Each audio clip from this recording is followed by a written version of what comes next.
안녕하세요. 자리TV입니다. 우선 시청해주셔서 진심으로 감사드립니다. 지난 토트넘 경기에서 캡틴 손흥민이 해트트릭을 기록했지만 심판 때문에 골이 취소되는 불운을 겪었습니다. 26일 토트넘은 23-24 시즌 프리미어리그 13라운드에서 에스턴 빌라에 1대2 역전패를 당했습니다. 포스테코 글루 감독은 에스턴 빌라를 상대로 4-1-4-1 전술을 짜왔습니다. 손흥민 선수가 최전방 스트라이커로 나섰고 요즘 상승세인 비카리오가 여전히 골문을 지켰습니다. 이선 자원엔 존슨과 쿨루셉스키, 로셀소 브라이언 힐이 선발로 나왔습니다. 삼선은 부상에서 복귀한 벤탄쿠르가 선발로 나섰습니다. 하지만 포백은 예상한 다이어가 아닌 새로운 조합이 나왔습니다. 우독이 벤 데이비스, 에메르송, 로열 포로가 구성했습니다. 현재 토트넘은 주전 수비수가 붕괴된 상황. 이로 인해 다이어의 선발 출전을 예상했지만 포스테코 글루 감독은 변화를 택했습니다. 이날 경기는 토트넘이 에스턴 빌라를 경기 내내 압박했지만 좋은 찬스 때마다 오프사이드가 손흥민 선수를 괴롭혔습니다. 전반 13분이었습니다. 감각적인 패스가 존슨을 향했고 빈 골대를 향해 돌진하는 손흥민을 향해 패스가 들어갔습니다. 하지만 오프사이드 기가 올라갔습니다. 이때까지만 해도 그럴 수 있다고 생각했습니다. 이후 전반 20분경 브라이언 힐이 왼쪽에서의 멋진 크로스가 올렸습니다. 힐의 크로스를 본 손흥민이 감각적인 헤더를 시도했지만 아쉽게 실패했습니다. 지난 중국전에 이어 또다시 헤딩골이 나올 수도 있는 좋은 시도였습니다. 좋은 찬스를 만들었지만 골로 이어지진 않았습니다. 하지만 두드리면 열린다 했나요? 기어코 선제골은 토트넘에서 터졌습니다. 코너킥 혼전 상황에서 로셀소에게 공이 갔고 강력한 왼발 발리슛으로 에스턴 빌라의 골문을 흔들었습니다. 토트넘이 1대0으로 앞서 나가는 순간이었습니다. 이후 토트넘이 좋은 흐름을 탔는지 1대0으로 앞선 상황에서 손흥민의 골이 터졌습니다. 전반 43분 손흥민이 호이비에르의 패스를 받아 홀로 질주하기 시작했습니다. 그리고 엄청난 가마차기로 에스턴 빌라의 골대를 갈랐습니다. 2대0이 되는 순간이었습니다. 하지만 VAR 결과 아쉽게 손흥민 선수의 오프사이드가 선언되며 골이 취소됐습니다. 심판의 찬물로 인해 분위기가 강탈당한 토트넘은 전반 추가 시간 막판 동점골을 허용하며 어려운 경기를 이어갔습니다.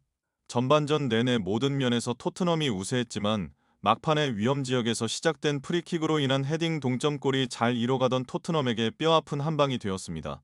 후반 13분 1대1 동점 상황에서 또다시 손흥민의 슈팅이 폭발했습니다. 브라이언 힐의 크로스를 쿨루셉스키가 오른쪽 코너에서 잡았습니다.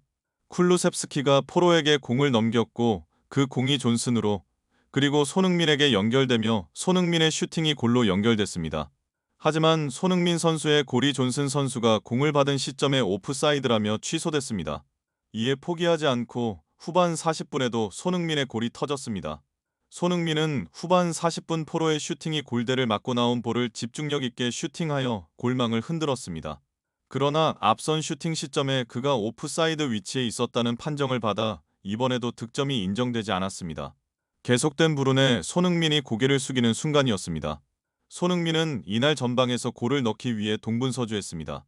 뛰어난 슈팅 및 골 결정력뿐만 아니라 힐패스 등 지난 대표팀 경기 때부터 화려한 개인기를 선보이며 공격의 활로를 뚫었습니다. 하지만 아쉬운 부심의 오프사이드 판정이 계속 토트넘과 손흥민을 괴롭히며 더 이상 골문을 열지는 못했습니다. 결국 주축 선수들의 부상과 퇴장 징계에 따른 전력 누수가 이날도 영향을 끼쳤습니다. 경기가 끝난 뒤 손흥민은 3번의 골 취소에 대해 자신의 입장을 전했습니다. 프리미어 리그 인터뷰 전문 기자가 손흥민에게 질문을 던졌습니다. 모든 것을 쏟아부었지만 아쉬운 결과입니다. 결국 패배했고 3연패인데요. 손흥민 선수가 말하길 경기 결과만 생각하면 당연히 마음이 되게 아픈 것이 사실이다. 그런 상황 속에서도 선수들은 끝까지 포기하지 않았고 계속해서 찬스를 만들었다. 경기를 되돌아보면 저희가 질만한 경기는 아니었다고 생각한다.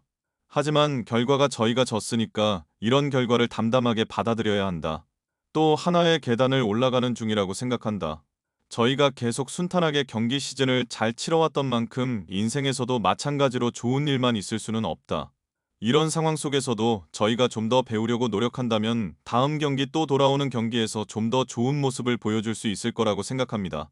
또한 기자가 오늘 3골이나 넣었지만 다 취소됐는데요 라고 질문을 던지자 손흥민 선수가 하는 답은 운이 안 좋다고 하기보단 어쩔 수 없다. 어쩔 수 없고 사실 저는 운에 모든 걸 맡기는 사람이 아닙니다. 이런 것도 제가 다 준비를 좀 덜한 탓에 이런 결과를 또 만들어냈다고 생각한다. 조금 더 제가 더 크게 움직이거나 부지런하게 움직였다면 오프사이드 상황에 안 걸렸을 겁니다. 그런 상황 속에서도 제가 더 발전할 수 있는 부분들을 조금 더 생각하게 된다. 팀원한테 도움을 주지 못한 것 같아서 좀 많은 책임감을 느끼고 있다고 했습니다. 이어서 기자가 이번엔 팀원의 부상에 대해 질문했습니다. 벤탄쿠르 선수가 복귀하자마자 다시 부상이 의심되는데요. 경고 누적이나 퇴장 같은 징계도 있고 부상도 많아서 걱정이 될 것 같습니다. 그의 손흥민 선수는 사실 부상은 어디까지나 저희가 컨트롤할 수 없는 부분이고 또 축구의 일부다. 당연히 어떤 선수든 안 다치면 좋겠지만 부상으로 저희 스쿼드가 좀 얕아지고 약해지는 부분은 축구의 일부분이다. 그 전에 또 다른 선수들이 더 열심히 준비한다. 또 경기를 뛸 수 있는 능력을 분명히 가지고 있기 때문에 저희가 조금 더 책임감을 갖고 스텝업을 해야 된다고 생각을 한다. 경고 누적 같은 경우에서는 선수들이 조금 더 책임감을 가져야 한다. 선수들은 분명히 실수를 통해서 배우기 때문에 이런 실수를 통해서 더 강한 정신력, 또 좀 더 팀원한테 도움이 되는 행동을 할 수 있었으면 좋겠다. 앞으로 나아가야 하고 지금 이 자리에 머물러 있을 시간이 없다. 이런 실수를 통해서 패배를 통해서 앞으로 나아갈 수 있기 때문에 분명히 오늘 경기에서 진 거는 누구보다 마음 아프고 누구보다 슬프지만 이런 경기를 통해서 아직까지 그렇게 크게 차이 나는 것도 아니기에 분명히 저희는 할 수 있다고 생각한다. 그렇기 때문에 좋은 생각과 좋은 마음가짐으로 다음 경기를 준비할 예정이라고 했습니다. 이렇게 손흥민 선수가 축구에 대한 열정으로 가득 차 어떤 상황에서도 최선을 다하려는 모습이 프리미어리그 빅클럽의 주장으로서 책임감 있는 모습과 함께 포기하지 않는 정신을 보여준 인터뷰가 정말 멋있었습니다. 앞으로도 손흥민 선수의 멋진 모습을 계속 볼 수 있도록 부상 없이 좋은 모습 볼 수 있기를 응원합니다. 영상이 마음에 드셨으면 구독과 좋아요 알림 설정 한 번만 부탁드립니다. 댓글은 큰 힘이 됩니다. 영상 끝까지 시청해주셔서 진심으로 감사드립니다.